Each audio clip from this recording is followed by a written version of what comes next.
Good morning. Today I'm going to be showing you how I use sound boxes in the classroom.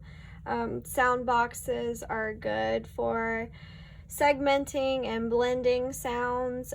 This is a foundational skill they need to read, so we use these a lot. I'm going to show you how to use sound boxes with materials that you could hopefully find around the house.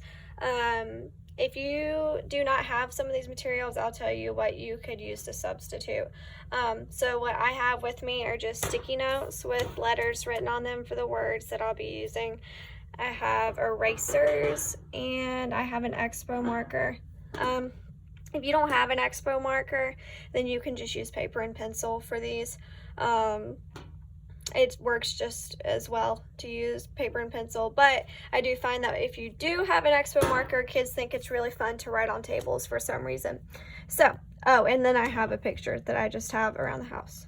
So I'm going to be showing you how to do a simple word. The word is going to be dog. So I would start by saying, okay, friends, what is the animal in this picture? What kind of animal is this? It's a dog. Good. Okay, can you use your fingers and hold up one finger every time you hear a sound in the word dog? Can everybody say the word dog? Good. Now let's count the sounds. D, A, G. Good. How many sounds does dog have? 3. Oh, that's funny. How many boxes do we have? 1, 2, 3. Perfect. Can you use your fingers and count the sounds in dog one more time? D, A, G. Perfect. Now can you use the erasers and put down an eraser every time you hear a sound in the word dog? D, A, G. Good. Can you touch the erasers? D, A, G. D, A, G. Friend, what is this word? Dog. Good. What sounds did you use to make the word dog? D, A, G. All right. Now, can you take the erasers off of the boxes and can you use the letters to make the word dog? Okay. Can you find the first sound in dog? Good. Can you find the middle sound? The middle sound in d, a, g, a. Good. Can you find the ending sound in dog? G, g. Perfect. All right, friend. Now, can you touch the dots as you make the sounds? D, A, G. Can you put it together? Dog. Awesome. Now can you write the word dog? D, A, G. Dog. Awesome.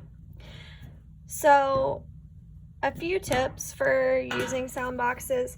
When you present the letters to them, I would not put more letters than there are in the word. So like if you're going to practice 3 words that you already know of that you've planned, like dog or cup and cat, I would not put all those letters over here at once. I find just personally in the classroom it just overwhelms them when I do that. So I have learned to just use the letters that are in the word that you are currently teaching them.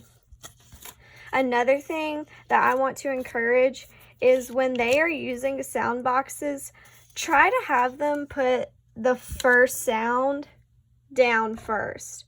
Sometimes my students will try to put the ending sound first for whatever reason, or they'll try to put the middle sound first for whatever reason.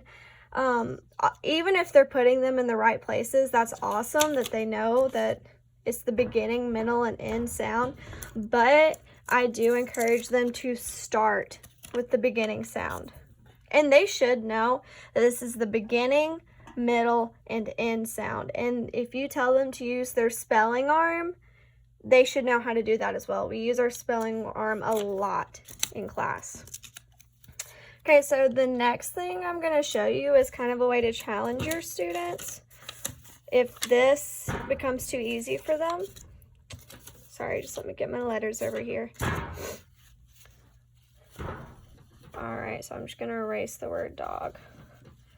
Okay, so the next thing I'm going to show you is how to challenge them with a 4-letter word. So I'm just going to add another box here. I'm going to add another dot. And I'm going to extend my line. Alright, so when you're doing 4-letter words, I would encourage that you start using digraphs, and that way they can start blending. The digraphs that they have learned so far in our class are these 2 letters, these 2 letters, and these. And what these 3 digraphs are, basically what a digraph is just 2 letters that when put together make one sound. So CH makes the ch sound, TH makes the th sound, and SH makes the sh sound. They have learned all of these before, so they should be familiar with it. We did touch on this not too long before we got out for this whole coronavirus mess, but if you want to challenge them with these and move on to 4-letter words, you can also do that. So I'm going to use the word fish. Fish is going to be my word today. So I would do the same thing that I showed you in the first video. Start by counting the sounds. F, I, sh. And they should know that SH has 2 letters, so it counts for 2. F, I, sh. Okay?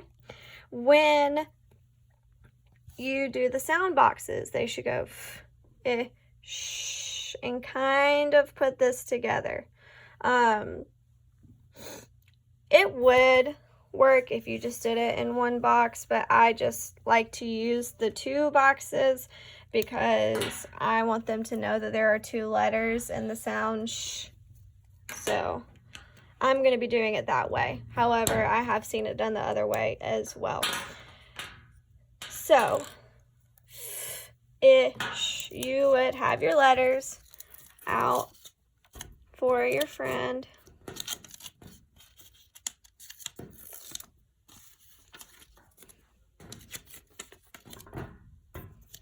And this can be, you can use the eraser still. You don't have to use the erasers. It's up to you. The erasers kind of help with the beginning of sound boxes. As they get used to it, they might not need them. So fish. And like I said before, I would encourage them to start with the first sound. Okay.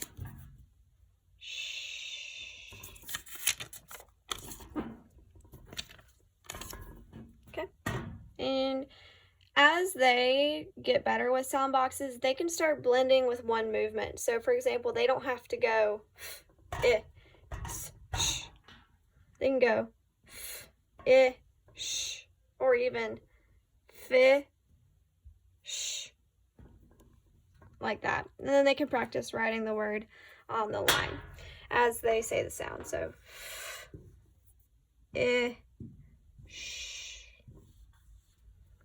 and that is just some ways I use sound boxes in the classroom. I would say something that I do not do is use snap words. Sorry, I got a little lost track of thought there for a second. I do not use snap words in sound boxes because a lot of snap words do not make sense to sound out. So with snap words, you really just have to memorize and do repetitively, unfortunately. This is more for words that are being blended or have that CVC pattern to them, which is consonant, vowel, consonant. And this should help. This is, like I said, this helps with reading. It's one strategy they can use. So if you have any other questions or concerns, please feel free to reach out, and I hope this helps.